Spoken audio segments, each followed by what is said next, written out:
Two Bangla. কবিতার নাম হলো স্বাধীনতার সুখ। কবিতাটি লিখেছেন রজনীকান্ত সেন। এই কবিতার প্রশ্নের উত্তরগুলি আমরা আজকে দেখব। নিচের প্রশ্নগুলির উত্তর লেখো। কে কুঁড়ে ঘরে থেকে শিল্পের বড়াই করে? উত্তরটি হবে বাবুই পাখি কুঁড়ে ঘরে থেকে শিল্পের বড়াই করে। তারপরে খ নাম্বার, আমি থাকি মহাসুখে, কে কাকে বলেছে? আমি থাকি মহাসুখে কথাটি চড়াই পাখি বাবুই পাখিকে বলেছে। তারপরে গ নাম্বার, বাবুই কোথায় বাসা করে, তার বাসা দেখতে কেমন? বাবুই পাখি গাছে বাসা করে থাকে, যেমন নারকেল, তাল, খেজুর গাছে বাবুই পাখি বাসা করে থাকে।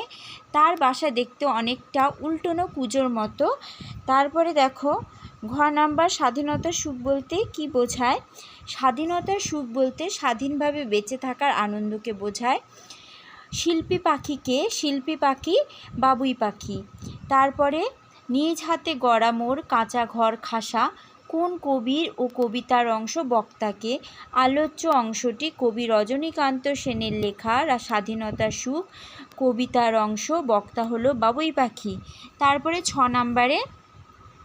নম্বরে বলা হয়েছে, কুঁড়ে ঘরে থেকে করো শিল্পের বড়াই।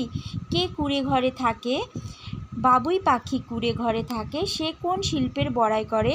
সে নিজের হাতে তৈরি কুঁড়ে